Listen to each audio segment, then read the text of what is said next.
Ministro Luis Ramírez, ¿cómo te va? Buen día. Amalia y Marcelo te saludan. Gracias por tu tiempo. Hola Marcelo, Amalia, ¿cómo están? Un gusto. Y no estamos bien hoy, ministro, porque estamos con esta situación de este chiquito. ¿Estás ya al tanto? ¿Qué acciones se toman desde el MEC? Sí, estamos al tanto. El Ministerio hoy desde muy temprano se presentó la supervisora de la zona, que es la responsable de intervenir. También estuvo la directora general de protección de la niñez, la doctora Escauriza, y estamos haciendo un levantamiento de todo lo que pasó desde las distintas versiones. También visitamos al chico que está internado, a los familiares, conversamos con ellos y estamos haciendo como lo que se diría esa composición de hechos y deslindar un poco todas las responsabilidades respectivas y entender primero bien el caso para después ver qué acciones se va a tomar, ¿verdad? Se está trabajando con la dirección de la escuela, se está trabajando con los padres, en fin, hay un trabajo amplio que hay que hacer todavía en este tiempo, en esta primera etapa, para poder entender qué es lo que ha ocurrido, ¿no? Ministro, ¿vos confirmás que fue en la escuela entonces? Yo confirmo que fue en la escuela. Bien. Eso justamente es una parte complicada, compleja de la investigación, ¿verdad? Sí. Eso ahí vamos a después ajustarnos también a evidencias, cámara, en fin, hay una sucesión de acciones que hay que tomar, porque también se puede, hay versiones muy encontradas, entonces tenemos que dirimir seguramente con otros elementos como análisis de las imágenes, etcétera, ¿verdad? Entonces hay que pensar, hay que analizar y hay que mirar todos los detalles y las aristas y no apresurarse en las acciones porque es un hecho muy complicado, muy complejo también, eso hay que decirlo, sufren todos, sufre la institución, el colegio, los compañeros, los maestros, la persona, la familia afectada, ni qué decir, ¿verdad? Es un sufrimiento terrible y también la familia de la persona que incurrió en la acción, ¿verdad? Entonces, claro. Es un sufrimiento para todos. Esta es una situación compleja porque en todas las partes hay sufrimiento. Entonces tenemos que ser muy cuidadosos, muy cautelosos, escuchar a todos y tener una composición real de la situación. Y una vez que tenemos eso, entonces recién ahí definir cuáles son los caminos y acciones que se pueden y se van a tomar. Ministro, vos sabés que se entrecortó la llamada a la pregunta que te hacía Amalia, si pasó o no dentro del colegio. No, eso yo te decía, yo eso no puedo afirmar ni negar porque hoy no tengo todos los elementos. Eso es algo que justamente una de las cosas que se está investigando y que tiene como distintas versiones, por lo tanto también hay que buscar otros materiales y recursos para ir fundamentando las versiones de las distintas partes. ¿Y qué datos que podamos hacerlos públicos manejás vos como ministro sobre el caso? Yo todavía no quiero entrar en esos detalles porque justamente puede generar va a perjudicar al tema. Yo cuando tenga toda la información y cierre la ruta, justamente estuve hablando a primera hora y ahora de nuevo con las personas que están en la intervención para saber en qué estatus está y todavía no tenemos los elementos como para poder definirte ni decirte nada muy concreto. Ministro, vos que estuviste mucho tiempo en el sector privado y entiendo que manejás bien el protocolo que hay que seguir. ¿Cuál es el protocolo y quién del MEC controla que esto se cumpla realmente? Bueno, ahí hay varias instancias. Lo primero es, hay que decir que el protocolo en el caso de los privados también tiene alguna distinción de protocolos porque tiene cada institución lo que se llama sus reglas de convivencia, acuerdo de convivencia, manual de convivencia, etcétera, que cada colegio tiene y que se presenta al ministerio, el ministerio lo aprueba, pero la comunidad es la que llega a esa gestión. Te pongo un ejemplo, la comunidad puede decidir contratar un servicio de emergencias médicas. Sí.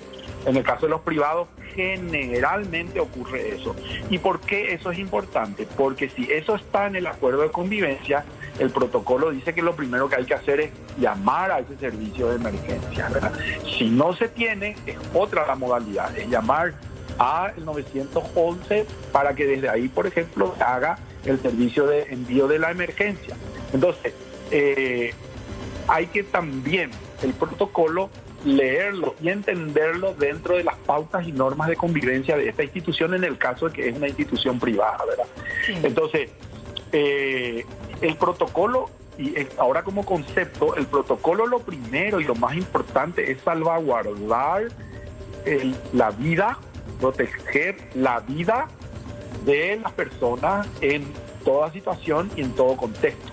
En este caso, tenía que ver con una agresión física o al físico de la persona, por lo tanto la emergencia tiene que ser en ese campo, ¿verdad? Tiene que tener un auxilio rápido y oportuno, acorde a la medida o a la situación, ¿verdad? A veces ocurre que puede existir una fractura, por ejemplo, en un encuentro, en un partido de deporte, de fútbol o de básquetbol, y tiene que haber una intervención rápida de acuerdo a la gravedad del hecho que ha ocurrido, ¿verdad? Eso es lo que dice y lo que se establece y lo que se ve como la oportunidad, es decir, el servicio oportuno. Exactamente, todo lo que soporta el papel, pero acá se habla extraoficialmente, ministro, de 1 hora y media de espera por parte de autoridades de la escuela para comunicar a mamá, y según decía recién el abogado, ella misma es la que lleva al chico en su vehículo particular, primero a un centro privado del niño y luego lo lleva al sanatorio. ¿Vos ya tomaste alguna acción? ¿Pensás hacerlo con la gente del colegio? ¿Hoy hay clases normales?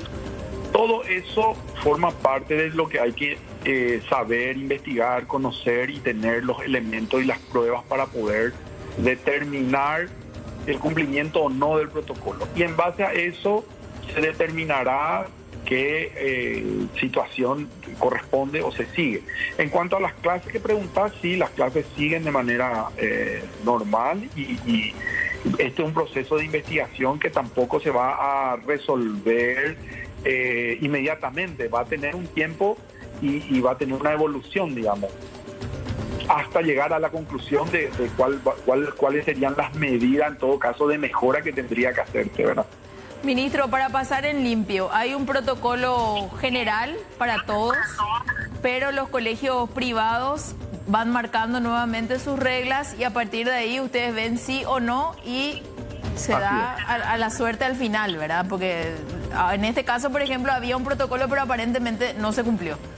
Y bueno, si no se cumplió el protocolo, ahí van a haber acciones que vamos a tomar en la medida que es el resultado de que no se cumplió, hay que tomar algunas medidas. Si se cumplió, hay que tomar otras medidas. Eso es justamente parte del proceso, ¿verdad? Ministro, ¿cómo sentiste a la familia del chico? Y esta es una situación muy delicada, muy complicada.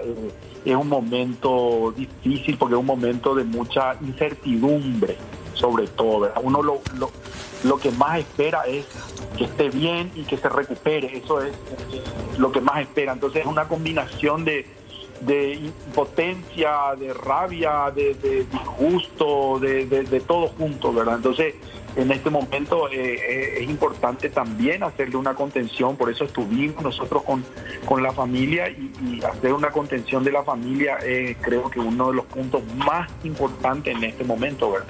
Y yo celebro que lo hayas hecho vos, ministro, porque desde el colegio dicen que todavía nadie se acercó, ¿verdad? Y siendo un colegio religioso era lo que esperaba, por supuesto. La familia antes de hablar contigo, cortamos con el abogado de la familia que nos marcaba eso. Bueno, nosotros lo único que esperamos aquí es que haya una buena evolución por parte de esta criatura y que no se vuelva a repetir, que si hay algo que cambiar en el protocolo, que se cambie. Y que también, como te decía, vos más que nadie sabés por el tema que venís del privado, hay mucho corporativismo, ministro, en los colegios privados. Y hay veces los padres nos sentimos como que le dejamos en una cárcel a nuestros hijos.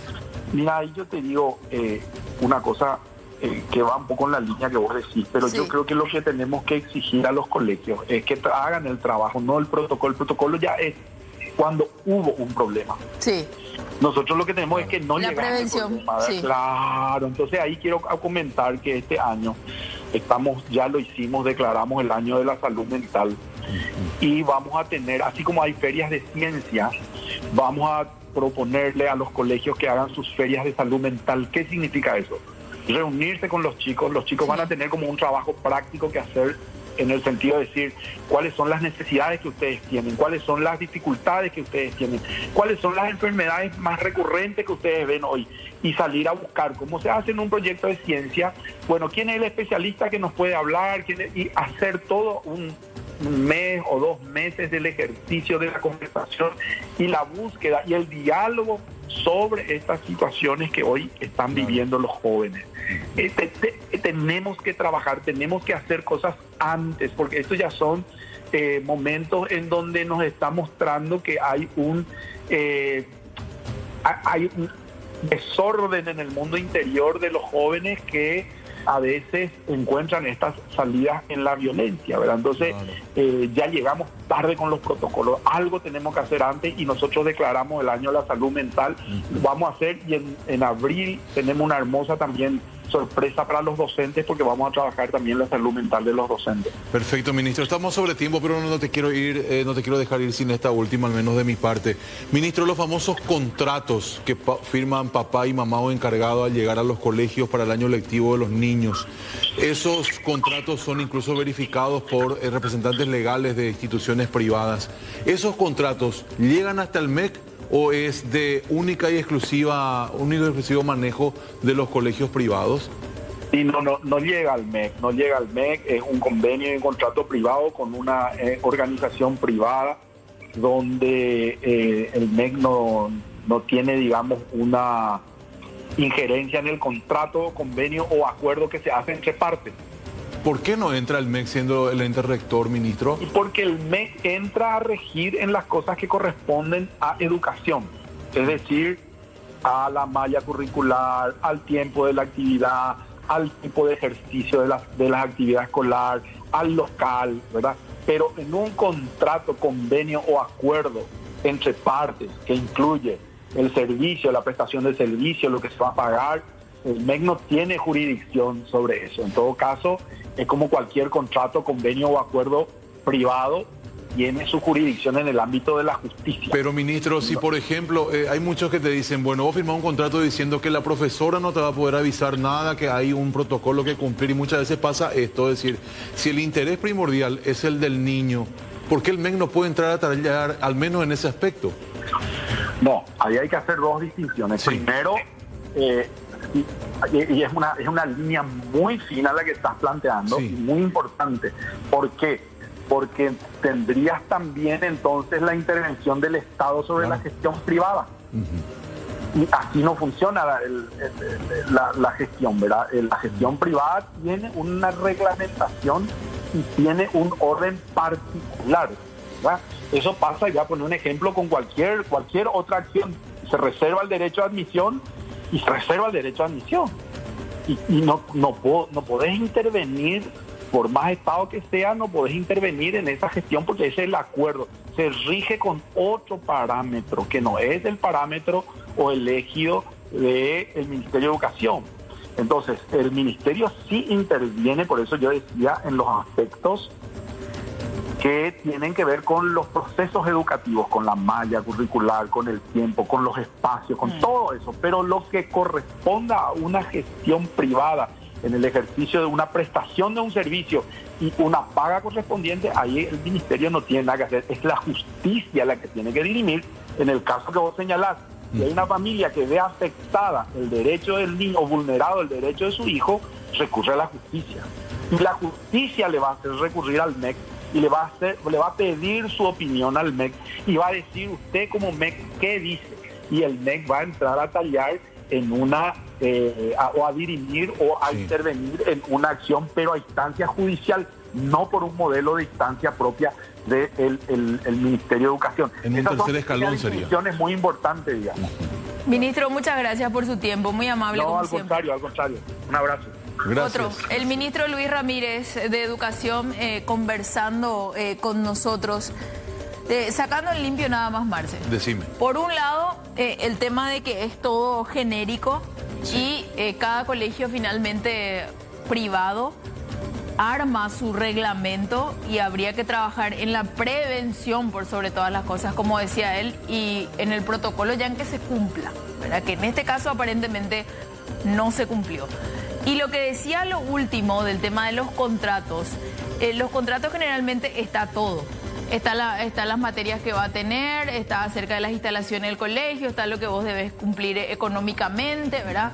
Está todo, no es que está por separado. Entonces vos al firmar y ya firma todito. ¿Ya entraste, Nio? Es como la famosa letra pequeña que vos no ves, ¿verdad? De una firma de contrato, y es una verdadera pena, la verdad. Y nos dio a entender que lo privado rige como en cualquier cosa que es privada, ¿verdad? Que el Estado solo puede en algunas cositas incurrir y después ya dejémoslo en mano de la justicia. Totalmente, una vez que la justicia así lo determine. Bueno, aquí lo prioritario es que este chico se recupere y que evidentemente se sepa qué pasó y se pueda hacer justicia.